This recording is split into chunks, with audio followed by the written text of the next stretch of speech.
Odhiambo machielo nyakoromuga jwang odhiambo mar chieng' Jumapil wakothuolo mar wakie chendo ni mar OIMORE. Wan gi weche manyien mathoth ahinya mwaiko ni odhiambo ni nyakoromugi kendo in bende ageno ni ikori mar yudogi e yo makare kokalo e Ramogi TV. Waluoni machiegni ahinya mago mag siasa ka bende liet mar siasa medo jimbore pacho ka odiochieng' ma kawuono nyakoromuga jwang kweth mar Azimio na Umoja One Kenya Alliance ogoyo tach e imbo mar piny Kenya ka bende gimedo kwedo tend William Ruto. Magi timore kinde ma jatend piny to ninjire gwenge makadho nam chumbi kendo keto weche moko moparo ni biro konyo jopiny kaachiel kod piny owacho mare chopo singo mage mane oketo e kinde mag campaign to bende ogolo siem ne jogo magin jomaundu manyandwat mar hoho mar okak ni machiegni ni gidhi mote badgi. Mago to gimathoth nyakoromuga jwang waiko ni e chendo ni mar OIMORE kaka pile to mokwongo wang'ie thumb weche. Wale wajeuri bandits ambao wametuzoea, mimi nimewaambia safari hii hakuna mtu ataruhusiwa kutembewa na bunduki anachunga ng'ombe. Jatend piny Kenya ogoyo marufuku jonjore mawuotho gi bunde pacho ka pedha bende podhi nyime mathicho oko jonjore mano thrift. Tunaweza mtakuja Nairobi. Unipigwe teke. Ataruto apinge sisa tutarudi nyuma. Kweth mar Azimio la Umoja One Kenya Alliance obogo bago ng'anyo kikar jok ma jatend piny Kenya kagiseyo pek mar ngima ma okwako piny Kenya. Jopinye man gi teko omiyo gik machal kaka weche ma giwacho gieki miwacho sani gieki koto ok nyal bedo gi teko weche gi. Kanise owuok mager gi ng'eto manyo gol gi doho mar puodho ni kweth jogo matimo hera kind chuech achiel oyud puoth gi piny owacho.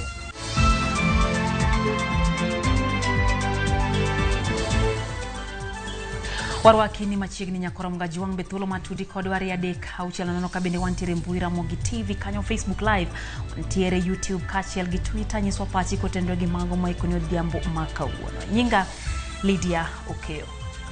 Sani nyakoromugi jaloko mar weche manyien mag OIMORE iluongo ni Elizabeth Otieno. Nyinga en George Bati machiegni kendo wadang'e ne mago motend gi weche mag kedo koda jonjore ma osebedo ka otimo sidi nyandwat mar hoho mar okak. Jatend piny Kenya William Ruto omedo golo siem ne joma rocho arita kwe ni gidhi mote badgi e kinde ma pedha dhi nyime nyandwat mar hoho mar okak ka bende ogolo chik ni onge jakwath moro amora ma ibiro yiene ting'o bunde e kinde ma odhi kwath.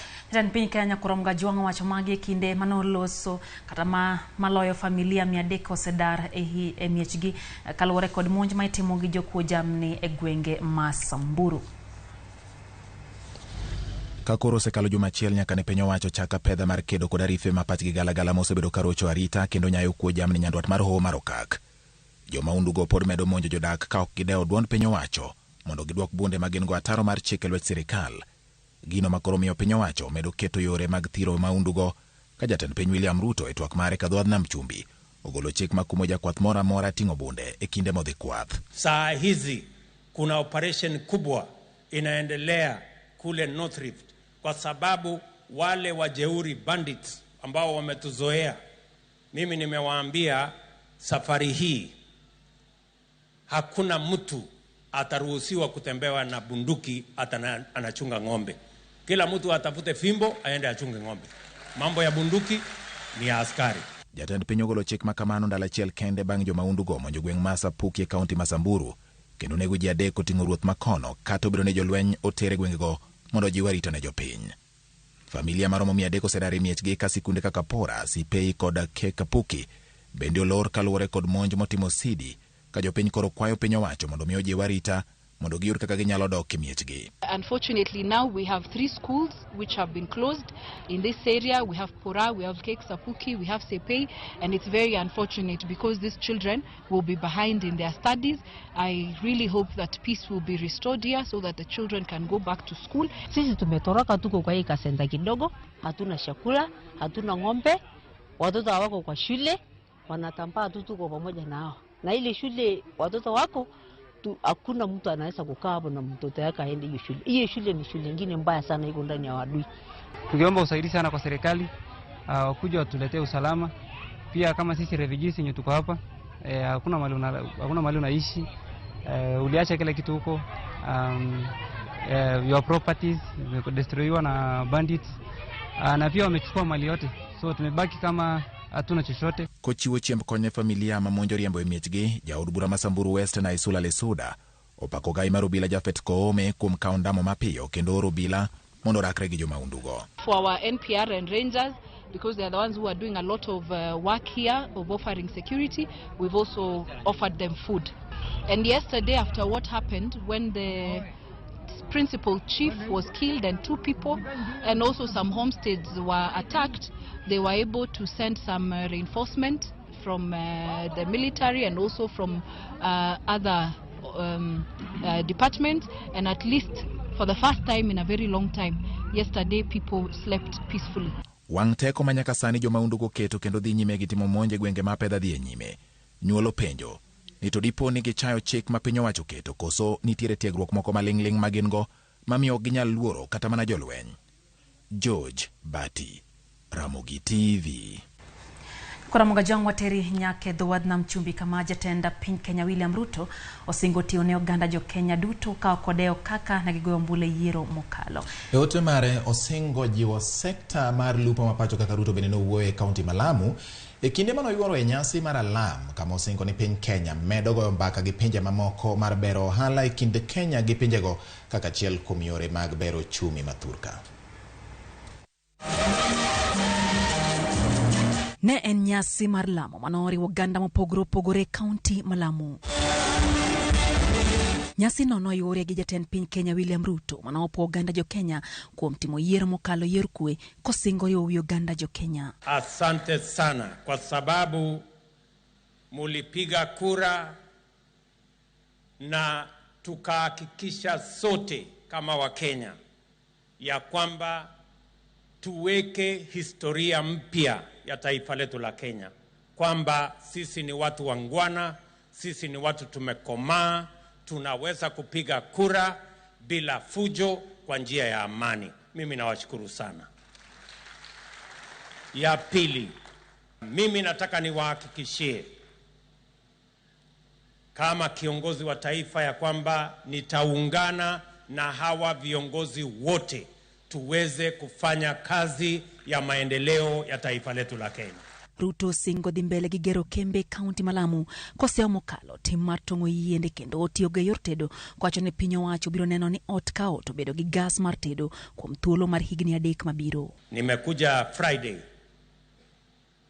kuanzisha Dongo Kundu kampuni ya kwanza kuanza mambo ya special economic zone. Pale tumepata kampuni itaweka shilingi bilioni 25 kutengeneza kiwanda ya gas, kuhakikisha ya kwamba tunabadilisha ile taratibu tulio nayo, hasa mambo ya kukata miti na kutumia katika upishi kama kuni.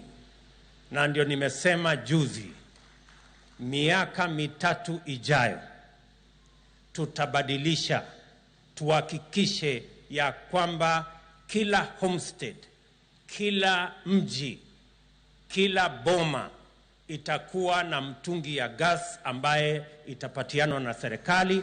Jatend piny Kenya osingo loso lwasi makare mar dongruok ne jolupo ma Lamu ahinya to mago machenrogi mag lupo osebedo kod rochruok. Leo hapa Lamu tumekuja na shilingi milioni 50 ya hawa beach management committees ya hapa Lamu, na hiyo ni awamu ya kwanza.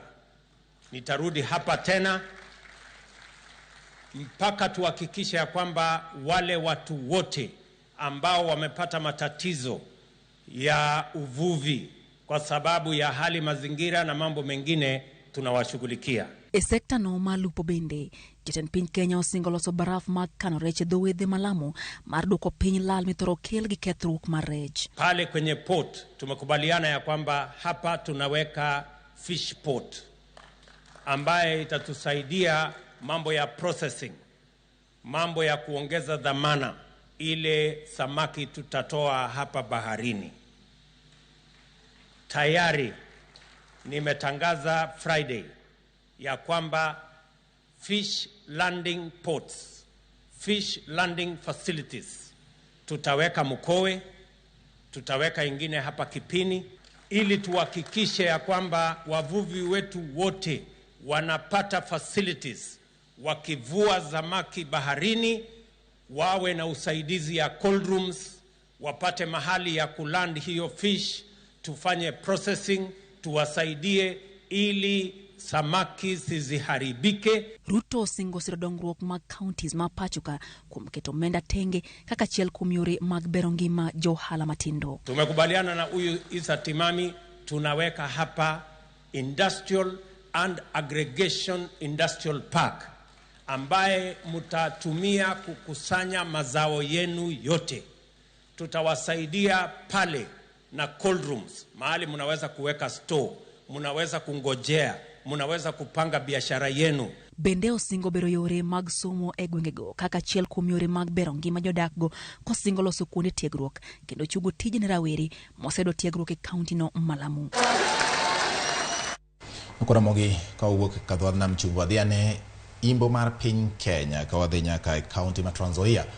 Ogai mar Azimio la Umoja One Kenya Raila Odinga kod kweth mar Azimio bogo biro bago ng'anyo mar chopo e kar jot mar jatend piny ka ging'anyo ne pek mar uchumi kod kwedo tend William Ruto.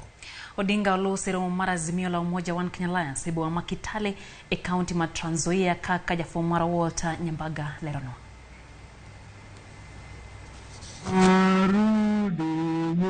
Ebo maduong' ma Kitale kaunti ma Trans Nzoia. Kweth Azimio la Umoja One Kenya Alliance kotelne kod ogai mar Raila Odinga, Kalonzo Musyoka, Martha Karua kod jodito mamoko ogolo chung' motegno ka gichiwo ndalo 10 ne tend Kenya Kwanza mondo fungi mane jopiny e yor uchumi nono to gibiro ng'anyo ka gichomo kar jot mar jatend piny. Katiba ya Kenya fungu la 37 nataka waende wasome hiyo, umepatia wananchi uhuru ya kupanga ya vile unavyotaka. Ukitaka kugoma unaweza kugoma, ukitaka tu kwenda kusimama pale unakaa, na kufanya maandamano ndio maandamano. Hayo yote nakubaliwa na katiba yetu.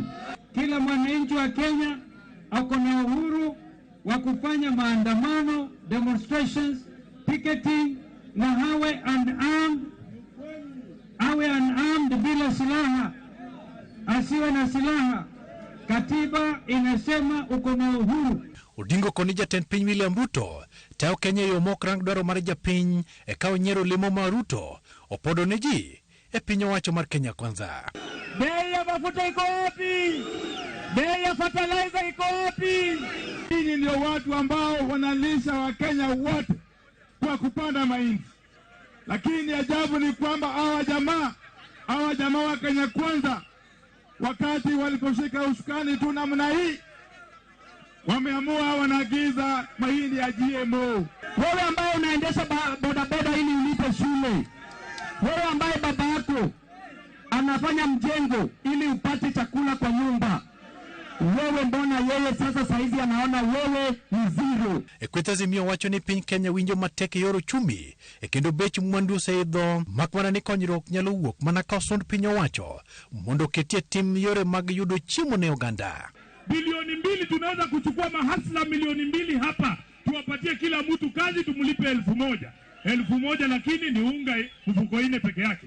Mnakubaliana na hii watu ama waende nyumbani? Ile pesa ilikuwa kwa bajeti ya kazi mtaani, ile ilipatia wachache afueni, imewekwa kwa mifuko. Sisi tunasema hatutavumilia. Nyuma ya siku 10 utoe ushuru yote kwa mafuta, toe subsidy, mafuta ifanye nini? Ishuke. Unga ifanye nini? Ishuke. Sukari ifanye nini? Odinga oramo nene oyombe yiero maduong' mokalo maka ng'ato ni kod paro moro manyalo yango adiera to mondo nyenye lela mapiyo makmana ni dwache owuon to sundo duol mar IBC mondo ket thuolo sava mondo adieri onen. Mmeiba kura sio? Hii ni hapo kwa Wakenya. Nataka kuambia Bwana Ruto, jana nilimwambia yeye, nataka tena kumfahamisha yeye. Power under Constitution 2010 which vests sovereign power in the hands of the Kenyan people. Walter Nyambaga, Ramogi TV. Kapod wang'iyo mago mag siasa nyakura mgajiwang wang'ie wawinje duond kanise ma pacho ka ewi mago mag siasa. Kardinal mar din Lejo Maria Daniel Okoth Otang osiro okang' mokawo kod riwruog siasa mar Azimio la Umoja One Kenya Alliance mano matemo dwaro ng'eyo adiera ka otenre kod duoko mar yiero maduong' ma higa mar 2022. Osang mano wuoyo e kanisa mar Lejo Maria ma St. Peter maidore boma ma Migori owacho ni ja Kenya mora mora ni kod ratiro mar ng'eyo adier ewi chal mar yiero. Neno ka ng'wech nitie matek. Kendo neno ka jowa ma jo Azimio oyawo ng'wech matek kabisa. Gima ng'eyo ni ok anyal kwer bende ok anyal wacho ni gima kitimo rach. Nimar ng'ato ka dheri okwal tifwenyo nitie dheri kamoro inyalo lawo dheri no gi yore duto ma deud go dheri. Kata kamano wakwayo kata kilawo dhiang'. To gilawo dhergi ni e yo ma mos, yo mar kwe kaka seneno ka gitime ma kamoro amora ma gidhiye kokonge waket kwe kaka jopiny kendo waket kwe ma kik wakel koko moro e piny Kenya. Tadiera ka nitie tadiera mondo nere Raila yud hakine ka pon no yomba diere yo maler to yud mana hakine to kwe ma mondo bedi kik wadonjie tungni moko mok kare lose area maber mondo oyud hakine konyalo dwaro haki mare. Kaka Lejo Maria ok wadonjre siasa kendo pok wadhi jatendwa pok odhi e State House. Bende chunywa ok gomb dhi e State House no e yor siasa. Wanyalo dhi mana ka nitie yo moro mochunwa mar serikal lakini yor siasa hapana. Kata jatendwa Pop mar Rafael okwero mano. Bende ok odwar weche mag siasa maricho. Beche pani mano kama taro lamoe. Wacho ni onge ng'atu mosedonjo State House. Mano kanisa madala. Lejo Maria no ing'eni en ka poni winjo ka Anjol Michael olor to winjo ka chopo nyaka dala kuwuok e kanisa. Gigolo duondgi. Gin be gigolo duondgi wacho ni kaber to koro apani gin bende ni achiel mar mondo jatend piny oyware kod gi machiegni mondo gin bende kanitiere chandruok moro ng'isi ni wan be kaka kanisa wan gima. Nitie jodolo moko ma bende medo golo pachgi weche gi bati. Wadhi ani nyime Lidia kowuok e wach mar jodolo ma jolejogo koro wang'e jodolo mamoko. Moko kuom jodolo ma pacho ka okwero mokalo ng'eto manyicho gol gi doho mamalo chutho ma pacho ka ma koro yiene riwruoge mag jogo matimo hera e kind chwech machalre mar ndikore kaka riwruoge ma ok mag piny owacho kendo bedo thuolo mar dak e pacho ka mana kaka oganda mamoko. Jodolo go nyakoro mgajuang mag kanise opogore opogore wacho ni mano dhi ataro madwaro mar kido kod timbe mag yie mag dinde ma pacho ka kendo kidekro chal mar piny Kenya. Jafwambo marwa James Okoth nigi ler mar wachno. Chieng' tich abich juma mokalo doho mamalo mogik mathurka nyocha ong'ado ni ne en ataro mar chik tamo kweth matimo hera e kind chwech achiel ndikore kaka riwruok ma opuodhi gi sirikal.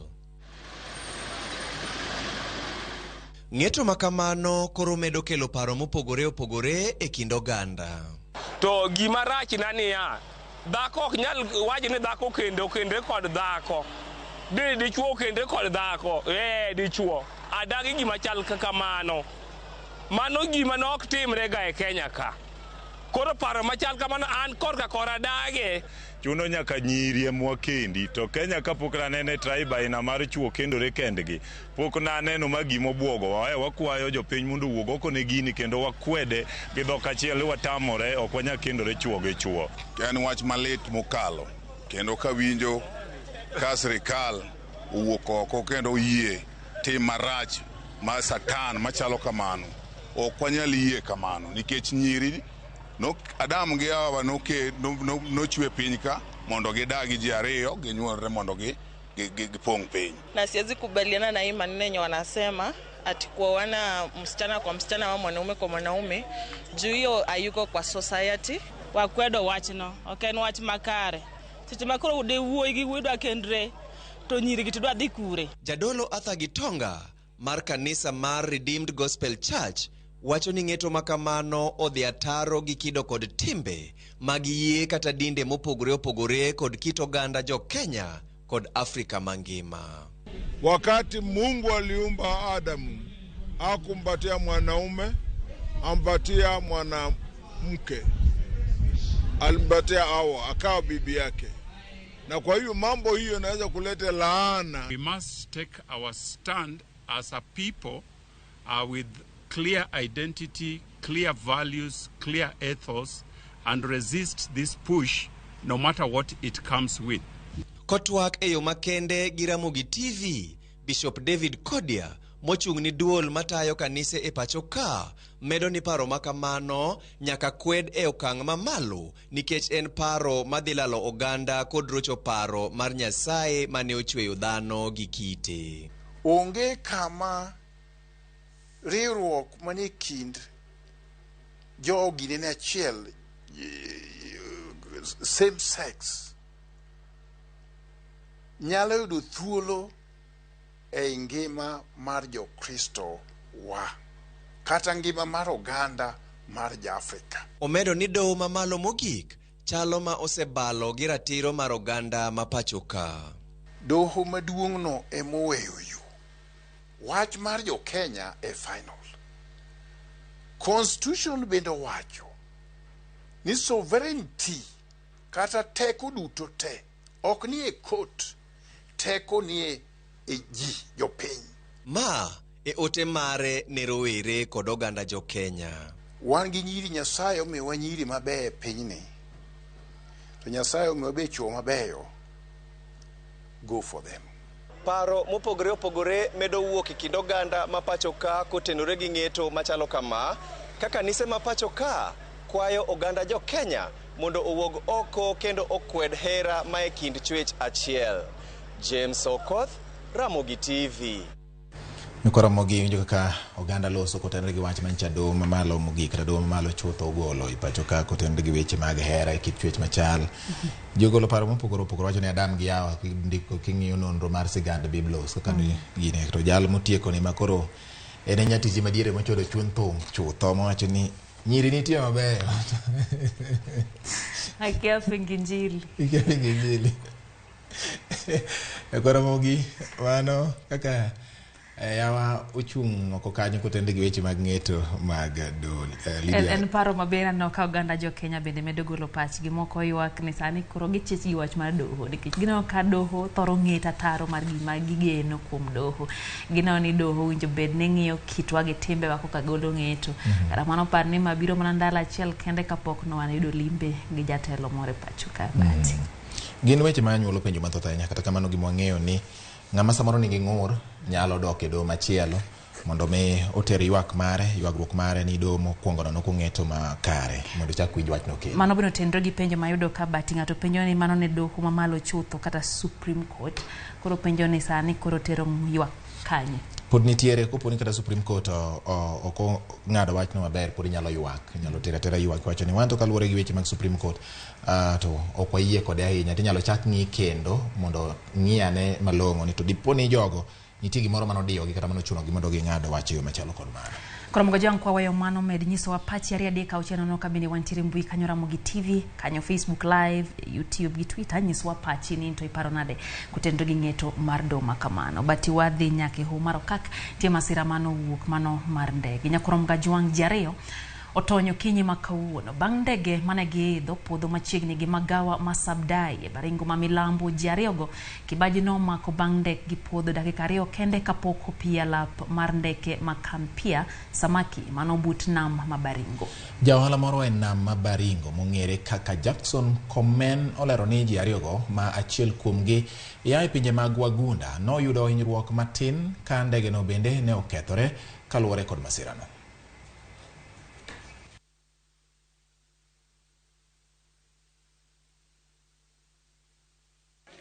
Hii ndege mnaona hapa nyuma iliweza kuanguka hapa, na the quick response ya machief na OCS wameweza kusecure the scene, na wenye kunini kwa ndege wamekimbishwa hospitali, na saa hii tunaelezwa wanapata nafuu. Mimi nimefika hapa wakati imeanguka tu, tukasaidia kwanza kutoa huyo mzungu mmoja alikuwa ndani, akapelekwa na gari ameenda market.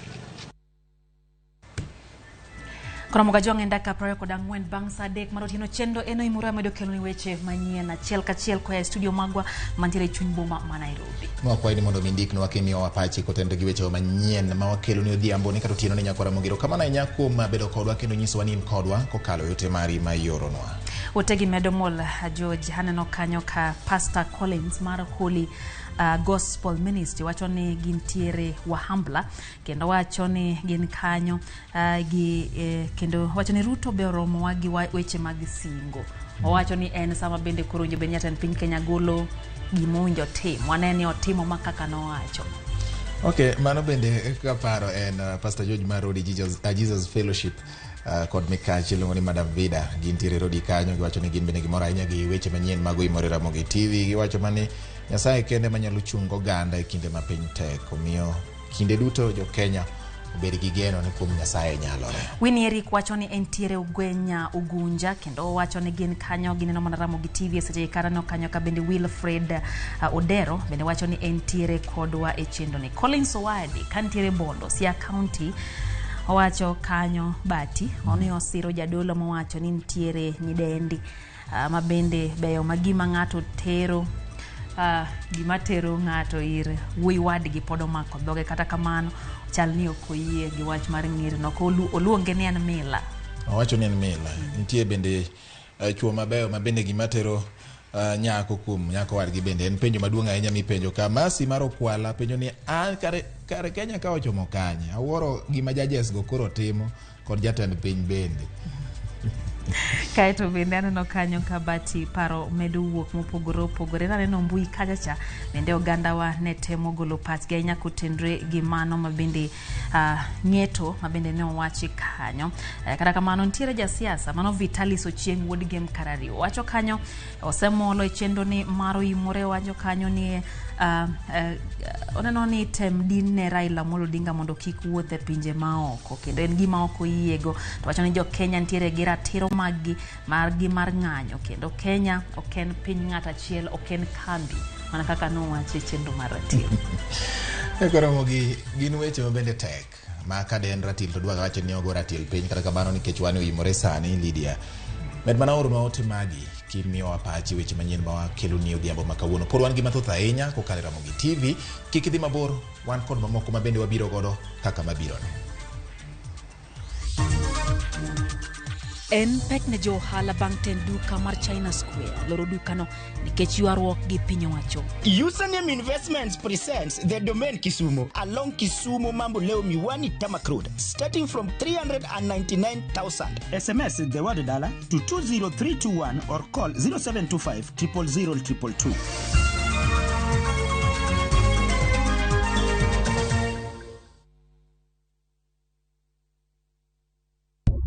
Fresh episodes now available on Viusasa.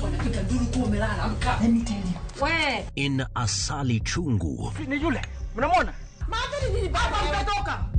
Kagure will do anything to be in charge of her new home. Your wish is my command.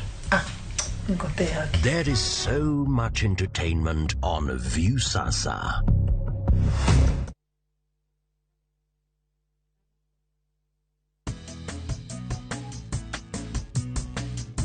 Mama Harriet. Mimi natumia Bolt, hakuna kingine. Bolt ni chap chap, unapuliza kidogo hivi. Mende, mbu, wote wameshakufa haraka. Bolt ndio kiboko yao. Bolt kills them fast. The only insecticide made of 100% natural Kenyan pyrethrum grown by local farmers from tropical brands. Sweetheart, I'm back from Dubai. It's my other life. You know, buy me dinner, we discuss. Hello? Sweetheart, I like steak. Yeah, beef fillet. Medium rare. And malot. It's a type of wine. Yeah. Hello?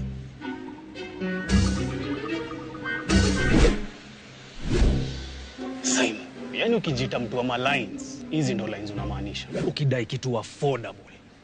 Make chagua smarter. Call Chinia One Bob to all networks. Free calls to Airtel plus 20 minutes to all networks. Make Chaguo Smarter na Tubonge All Net 20 bob for 24 hours. Dial *544# to subscribe.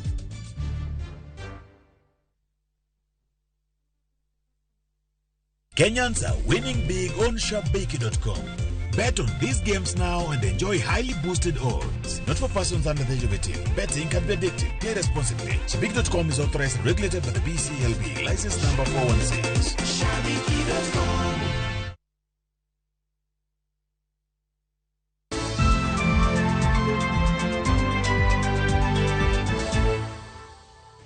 Koramoga juang machiegni kende chendo ni mar OIMORE wadhi mbele gi weche go manyien akiane bende isewinjo wach mar China Square. En achiel kuom weche mabende osebedo ka duong'o wi ute mag fwambo machiegni ni kendo jomoko nyalo penjore to China Square ni oting'o ang'o gini. Duka maduong' Koramoga juang mano mar China Square koro ok bi yaw machiegni kaka nyoigeno. Wuon dukano Li Sheng wacho ni biro kawo gi thuolo malach mar chano chenro magi kapok giyepo kendo. Mabire seche ma paro mopogore medo nyuolore wi kar timo ohala no nyaka ne yawe dwe mokalo. Jagoro mongirore migawo mar ohala Korir Sing'oei opogore paro gi jatende Moses Kuria wi chiwo thuolo ne oganda mawuok e pinje maoko mondo mi otim ohala e pacho ka. Weche mathoth koro medo nyuolore wi gima ne nyalo miyo duka maduong' mar China Square mantiere kar ohala mar Unicity lor. Tenduka no koro wacho ni ok gibi yepo machiegni kaluwore ni gin kod chenro mathoth ma pod nyaka gipangi. China Square odhi nyime mar lero ni gitemo ri darita makanyo kaluwore ni jonyiepo giyudo mathoth moingo kaka ne gichano. Bende gilero ni kwan matin mar tills manyo gin godo nomiyo jonyiepo ok mor gi lainde mabocho. Wach mogik en ni jombui mag oganda nohoyo ndere ewi mwandu mag-gi gino momiyo jonyiepo nong'awo geno. Jatend migawo mar weche ohala Moses Kuria koluwo Twitter handle mare osebedo ka seto dukano gi ote mopogore. Achiel kuom ote ka tudruok mar Twitter nyoro nopenjo jatend migawo machon mar arita gimomiyo nochiwo permit mag tich ne jo China matiyo China Square. Weche gi koro nenore ni opogore kod mago miwacho kod jagoro mongirore migawo mar ohala Korir Sing'oei mawacho ni ji duto ni kod ratiro mar timo ohala e pacho ka ma ok odewo kama giwuokie. E kinde ma gitimore, kar ohala mar Unicity nenore ni dok bedo gunda, kanderni ni thuolo kendo kuonde yiengo geche ni nono. Ohala e alwora ni koro nenore ni odok chien. Odni manyoro nodich gi jonyiepo kaachiel koda jouso kawuono oling' thi kama onge ka koro jonyiepo dok dala ka chunygi ogore. Kane wadonjo neno ka ji ne tin bing ni pok wabiro ka wakoni wachopo wadonja neno koro ka wachopo ka wayudo kolore to gimomiyo olore ok oyangnwa ahinya but mafuonore owinjo ni nitiere siasa iye. Kaka consumer idhi kanyero ma inyalo yudo kony mapiyo kaluwore gi ofuko mari, to koro kochopo kama koro igeng'o ni ok inyal nyiewo kaluwore gi ofuko mari to ineno ka koro pek nitiere. Oganda koro ywak ne piny owacho mondo ket winjruok makare gi ja ohala no mondo kony e gero chumi mapacho ka. Kuliko kujaribu kuvuja hii biashara waishikilie juu inalea watu wengi. Waache kuangalia tu watu wawili watatu wenyewe wanasema biashara zao sijui wanaendeaga China au wako na uwezo wa kuendea China, ni sawa, acha waende. Sisi inakuja kutuinua juu kulikuwa kumefugana hapa kuwa na biashara. Gimiluongo ni international trade, gimiluongo ni international law and hold what we call in the global market ni en free market chande. Okinyal goya piny mana gi ginene gotago kata okinyal go piny mana gi thuon nikech koro nyaka koro weche ma ya west biro dala ni wabiro motang' yaye. Ma en sarakasi nikech okapar kaka gik ma official onego bed ni timore. Nitiere management mantiere iye ka. Government nonego bed ni ndiko barua kata summon jok management maka for a meeting e indo. Oken side show makoro timore oko kane. Weg duka mar China Square wacho ni giloro duka no mondo gipang chenro magi makare. Komachielo migawo mar ohala pogore wi chenro mag chiwo thuolo ne jo China mondo timo ohala e pacho ka. Jopiny to ywak ni kargi mar yudo mwandu mabechgi ogore koro olor. Ramogi kinde biro lero adiera mar weche gi duto. Simfros Okinda, Ramogi TV. Ramogi kinde ma pod oganda penjore kendo ka kiwinjo ka Sinfros Okenda okele yo makare konyiso ni to China Square ni en ang'o. Wadonjo ne weche motenore gi mag choko osuru. Moko kuom lokruok medo timore bad migawo mar choko osuru ma pacho ka KRA ndalo machuok bang' mane jatenda bad migawo no Gidhi Mburu gwetao chieng' tich ang'wen juma mokalo. Edwin Okoth kolonwa gima nyalo bet ni no thulo Mburu oko kod liet wamedo kwako log tich ma KRA Times Towers. Gidhi Mburu ma pod ne odong' kod thuolo maromo higa achiel kuom ndalo 100 ne ogwetao kaka jatend KRA kata Commissioner General. Board mar KRA bende ne otimo lokruok mag commissioners 4. Okang' mane ok ogole ler kata bed ni jogo mane omako migepe madongo go ok dhi duogo e tich. Pamela Ahago koro emo chung' ne choko mag osuru mawuok ei pacho ka kata domestic taxes, ka David Mwangi ema koro telo ne choko mag osuru kuom mwandu makale tong'. David Yego koro telo ne migawo mar timo nonro ewi choko mag osuru, ka bende Nancy Ngetich ema otelo ne migawo mar tayo chenro mag KRA. Giduto gimako lemogo e yor kojolo. Lokruogego biro piny mar dwe achiel bang' jatend migawo mar omenda Njuguna Ndung'u loko 5 kuom jokanyo 7 mag board mar KRA. Kata jakom mar board mar KRA Anthony Ng'ang'a Mwaura mawachore ni chiegni ahinya kod jotend piny owacho mag Kenya Kwanza bende pok obulo ng'ore komno bang' yiero mar dwe mar 11 higa mokalo. Ranyisi mag lokruoge e KRA ne ochako neno mana thuolo machuok bang' jatend piny Kenya William Ruto kod jalupne Rigathi Gachagua timo limbe Times Tower dwe mar 10 higa mokalo. Safaricom, a telco, has registered more people than KRA, a powerful state organization. It is very clear that the magic lies in technology and strategy, not in power and resources. It will be necessary to radically reform KRA and make it a people-friendly, customer-centric organization. Public officials have no business standing in the way of business, being a hindrance, creating roadblocks. Their work is to support and facilitate business, and shortly, in a few months, when we complete the process of public sector reforms in terms of telling our public officials of their new role in the Ruto administration, there will be no bureaucracy and red tape in matters, business and investment. Boru ne ochung' ne KRA kinde mane bad migawo no omako lweny kod johala moko madongo mane itudo kod kwepo osuru. Moko kuom gima koro nie piny owacho masani. Jatend KRA machon no bende nodong' kod wich liech mar choko osuru maromo siling trilion 3 e iko omenda marumo dwe mar 6 higa mabiro. Medruok mar siling bilion 538 ewi siling trilion 1 gi bilion 100 mane oketne kod piny owacho mane otelne kod Uhuru Kenyatta. Omenda no idwaro mondo omedre nyaka siling trilion 4 gi bilion 800 kapok piny Kenya odhi e yiero mar higa mar 2027. Choko makamano ne idwaro mondo time kinde ma ochumi yulo kendo fuke oganda otwo, ka bende piny owacho achielno chano duoko chien omenda ma itiyogo e bajet ma higani kod siling bilion 300. Chenro moro bende oseketi mar kelo moko kuom mwandu ma ok ochulnegi osuru. Mago moko kuom gik manyalo bet ni ne omedo liet ma odhiro Mburu oko mar apise mane ni orofa mar 30 Times Tower. Edwin Okoth, Ramogi TV, Nairobi.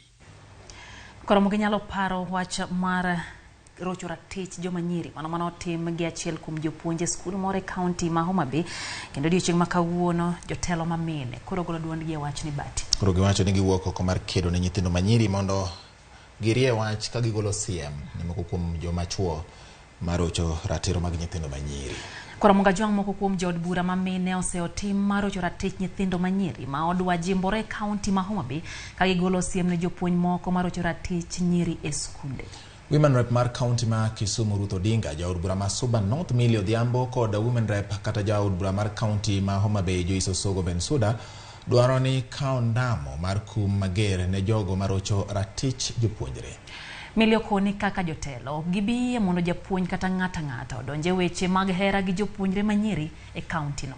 Negiloso Gotrabur Primary School e kar chung' od bura ma Homa Bay Town e kinde nyasi mar siro somb jopuonjre, nyasi mane obagi gi Dr. Joyce Osogo Bensuda.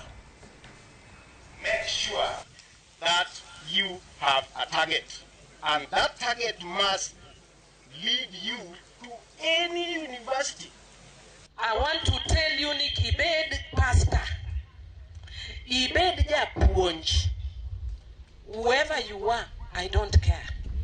Why you diki mulo nyathi school nyasachiela dwa diemi? Let our children go to school. And I want to tell you, I know there's somebody who's spoken to you about the Sexual Offences Act. The law says that a person, if you are below 18 years, you have no capacity to consent to sex. 18 years plus 1. Health and sanitation, I'm going to work very hard so that we do what we can do. Sanitary boxes, Modonge, there are many schools. There are many schools, those will be giving bursaries. I'll also do the same program for them, for those who will be getting bursaries. Somo nyaka uter mambele. To apart from somo, nyaka uri true. Ngeni wone utagre gi mego mondo terwe school. To in ka ngise chopo kata form 2, form 3, tichako time magalagala. Weche moko tine ubiro godo ka ngane wacho. Ni nyithindo machuo niko ni eno dani in nyathi madichuo ang'o momiyo nyaka inindri e school kapok itieko school. To nyathi ma nyaka nyaka nind kodi na. Wogure weche manono go mondo uso. Bati paro medo wuok bende kotenre gi mano. Aneno kane janeno moro no penjore ni to nyithindo manyiri bende koro nyaka puonjre golo duondgi. Nikech no kwan gi nyithindo mola 6. Koro no penjo ni kachiel mokwongo ni olingalinga, mar ariyo boling nyaka gichopa 6. Koro nyaka gimbe gipuonjre golo duondgi ahinya kotenre gi weche mag rocho ratiro. Bede uru jok mapimo ne ng'ato ni ng'ama winjo koro yware kuom machiegni no. Nyo dwa tema kamoro to natamora koro ng'ini kinyiso nyawadu kamano koro imbe gile nyalo bedo gi chuny manyalo koro tamore gime idwaro kuome. Lidio wang'ada ne kendo wadhia ni mana kotene gi weche mag somo koro wuok mag jopuonjre mag sekondar ma bende wawuoye Homabay koro wadonje ne weche mag mbalariany ma pacho ka. Jotelo mawuok e kaunti ma Kakamega koro wuok oko ka kwero paro mar medo omenda ma ichulo e mbalariany kagiwacho ni mano dhi rocho somb rowere mawuok e familia ma yutogi ni piny. Kagilose gweng' ma Muranda e sub county Mashinyalu, Seneta ma Kakamega Dr. Boni Halwale okoni medo school fees nego lek jopuonjre masane winjo pek mar ochumi e pachoka. The Vice Chancellors of Kenya, they have recommended that they want to sack employees of our universities, and that B, they have recommended that the Minister of Education increases the school fees for university students. Let me advise those vice chancellors. Kwamba, you are the same ones. You are my age mates. Tulisoma na nyinyi. Sisi hatukulipa karo. You now want, kwa sababu wewe uko na pesa, you want watoto wa maskini wasisome wawe kama nyinyi. That we will not give you. A country like Rwanda here, primary school is free. Secondary school is free. University is free.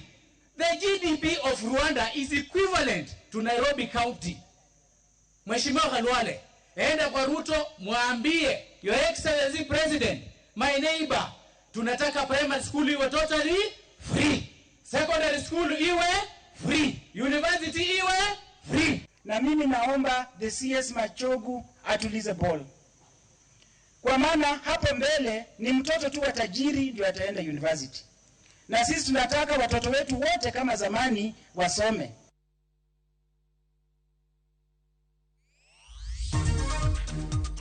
Sigando sito kale korondiki ya bug sigana motisi ni Benga Maestro. Username Investments presents the domain Kisumu along Kisumu Mambo Leo Miwani Tamak Road starting from 399,000. SMS the word dollar to 20321 or call 0725 000 222.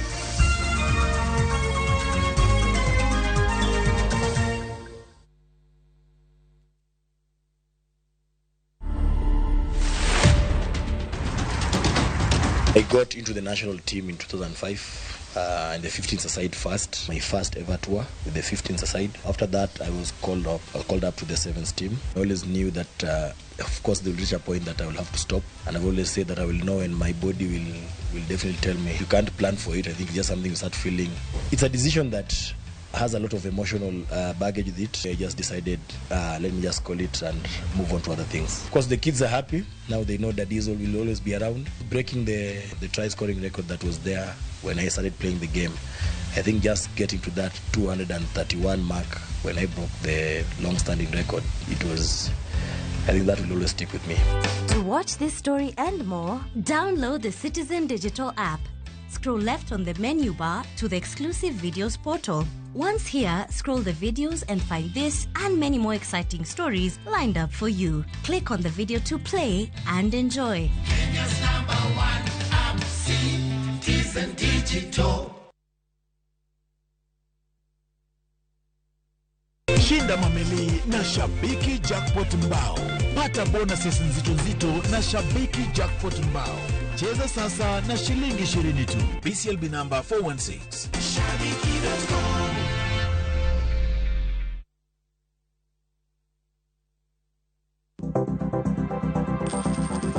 Inyalo goyo kwan kod omenda ma aching' kata ma ikete bahasha ka isiko itiyo kod omenda mohingo kaka onego itigo. Tema ne keto e bahasha omenda ma idwaro tiyogo kama moko to ikung kata ikan.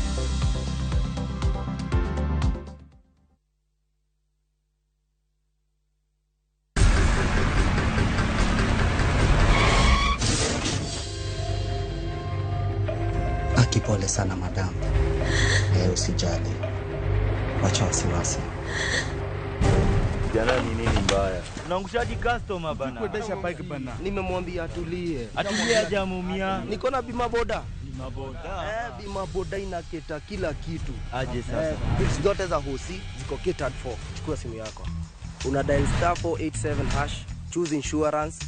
Alafu na select hapo bima boda, fuata hizi instructions zote. Once you pay unapata that party sticker yako instantly. No make it happen, tuko na wewe. Usikuwe na stress ya third party injury. Jishikie boda insurance leo na ni $5 tu. Finya *487*4# ujishikie bima boda.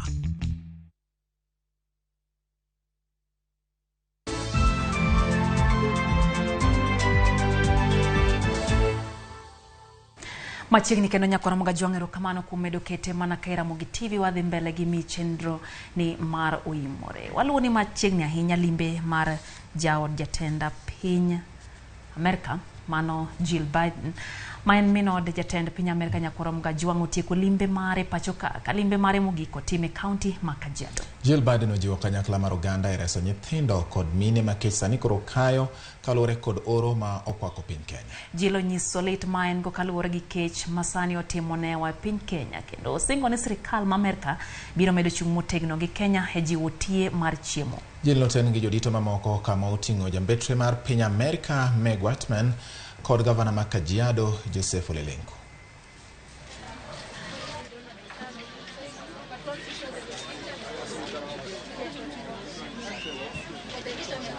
Many of our community people who are dependent on livestock are completely disillusioned because without livestock their life revolves around it, so it becomes very difficult. We need to have other countries join us in this global effort to help these people of the region. And unfortunately, there's the war in Ukraine, there's the earthquake in Turkey. I mean, there are a lot of competing interests, but obviously here people are actually, livestock people are starving. Koro donje mutende gi weche maga Sharon Ongawa wacho ni asembo poko pogore. Koro nitiere pok mar thum, nitiere pok mar miel, nitiere pok mar chuo gik moko. Koro ka wadonje pok mar ngolo. Inyalo paro nyasi mano bag Kisumu. Yes. Mabag ne gi jatend piny Kenya ntele gi jatend piny Kenya Uhuru Kenyatta mano jatelo machon.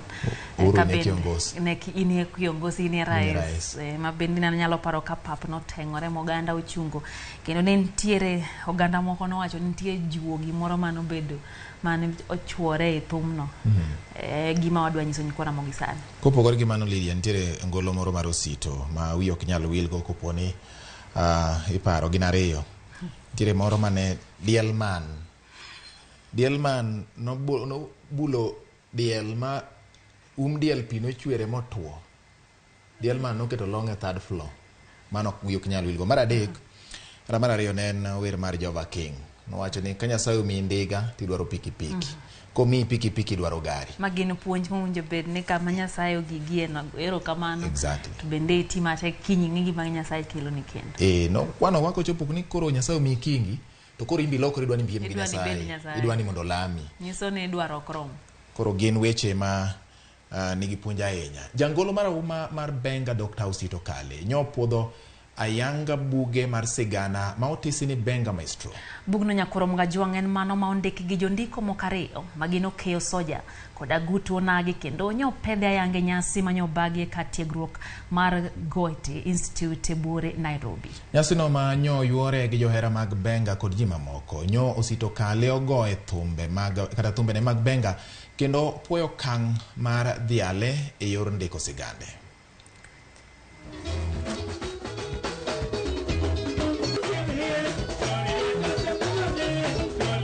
Adwani mondo tuturwa ong'e nagolo buk ma ne adwani mondo ging'e nagolo en mai Benga Maestro. Bugni obedo maber kendo obedo kuom hai maber nikech mos jothumbe ma e Kenya ka onge ng'ama osegone ga buk since nyaka ne chakre. Koro en hai maber kuom Nyasaye kotimo mamomiyo mawuok. Bugni wachako ndiko higa 3 mokalo to ne wandike kalure gi kaka ne waneno ka jobenga wa gi jothumbe wa gi gigewa kaka oganda luo. Ing'eni Benga owuok e tie nam Lolwe ekodongore molandore kata pinje mamoko kaka pinje Wakamba. Koro ne waneno ni mwanduwa kaka joluo oket kando to ok bed preserved kendo ok menyne jopiny e yore kaka mag ndiko. Emomiyo ne wabet kaachiel gosiepna ma okeyo soja mondo wandik bugni. Ote madaher nyiso fans mag Dr. Osito Kale en gimeda herowa kendo gimed jiwowa kendo gimed miwa support e gimotimo. Koromo Gajuang mano kanyo bati. Iwinjo Lydia kaka ngolo otimore kanyo to bende opwani. Nitiere gik moko maber ka sigandi niko kapod ngima. Kapod nyalo more gi ji. Iwinje ka gipaki. Yes. Koro jomarito mondo gimoro otimre ko gibi gidendika. Yudo ka nosendik bugi ji osego ng'eyo sigandi kendo ng'eni mae ng'ama yie. Neno ka Jena Chieng wacho kanyo ni en bentire kodwa chendo kanyo gi Evelyn Valina kaito Jevans Oguda manoluo wacho ni en bendo osekawo komo bano kendo madadila koneno Ramogi TV chenro mar OIMORE. Musna luo kawo. Ero kawana inya. Koromo Gajuang Chieng Victor ne ni kanyo wacho ni doho mapacho ka odhieri kendo wacho ni gisiro mana gigo mathiro dongruok mag oganda jo Kenya. Kaito Evelyn Valina to wacho kanyo ni en bende entiere bondo mako Juang David Omondi anini kanyo kayo Teresa Uma kantiere gwengego mag Ugenya Siaya County wacho ni bentiere kodwa chendo ne bati.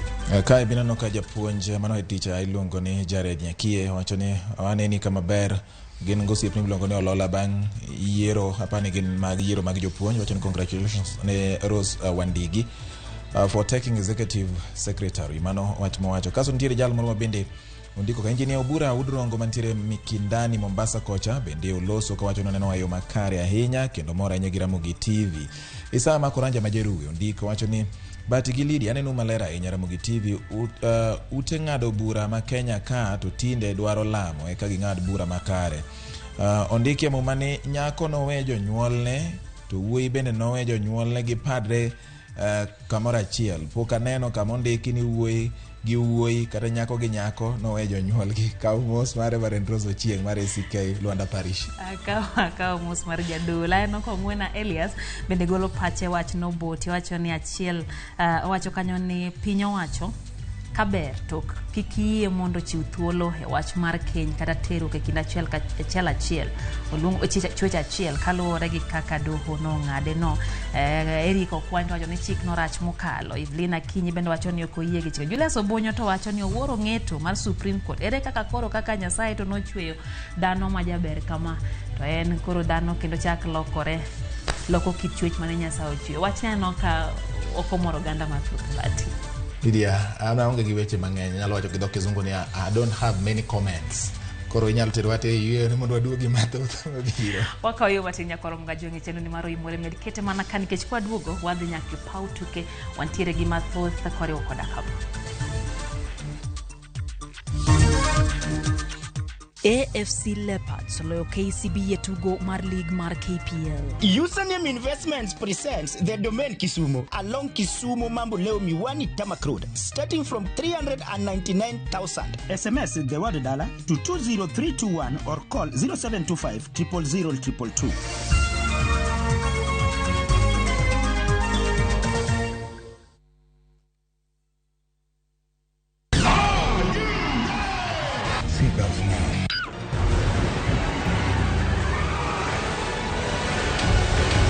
We all want a piece of the action. The deal is $20 million. The deal is non-negotiable.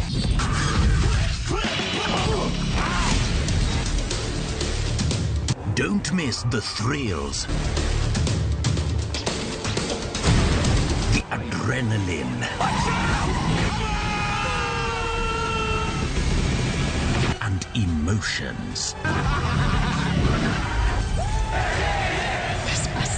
He's out there fighting for me. Viusasa brings you the best movies in your comfort zone. Feels good to be back. Karibu kwenye sherehe ya Shabiki.com. Hapa home of jackpots kuna buffet moja hatari utafurahia. Weka jackpot bet yako na stake of choice. Yes, cheza jackpot kuanzia shilingi 5 ya QJP. 8 bob kwa Premier League's jackpot. 12 bob kwa Midweek jackpot. Ikifika 20 bob ni Shabiki jackpot mbao. Whatever stake you have, Shabiki.com has you covered. Cheza kama wewe. Tembelea Shabiki.com ujiserve kiasi chako. Not for persons under the age of 18. BCLB number 416. Shabiki.com.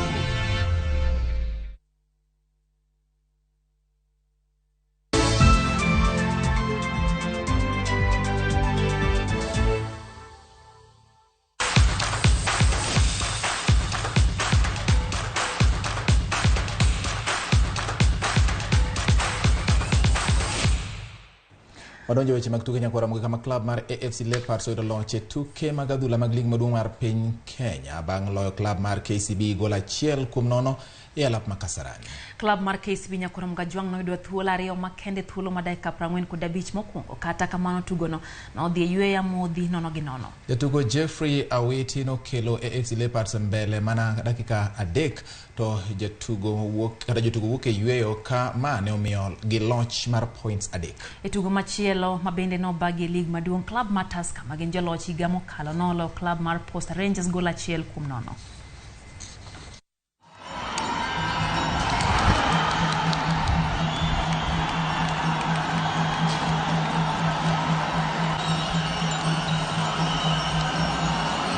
Tumepoteza mechi na ni mechi ambayo tungeweza kushinda. Tumeweza kutengeneza nafasi mingi ambazo hatukuweza kutumia. FC Leopards wakapata, we call it a half chance, na wakaweza kuifunga. Hiyo ndio hali ya mchezo. Team who played football and we see good games. We also we had opportunities. They maybe had the best opportunities because 2 times KC save I will say like a goalkeeper, but it's part of the game. So I think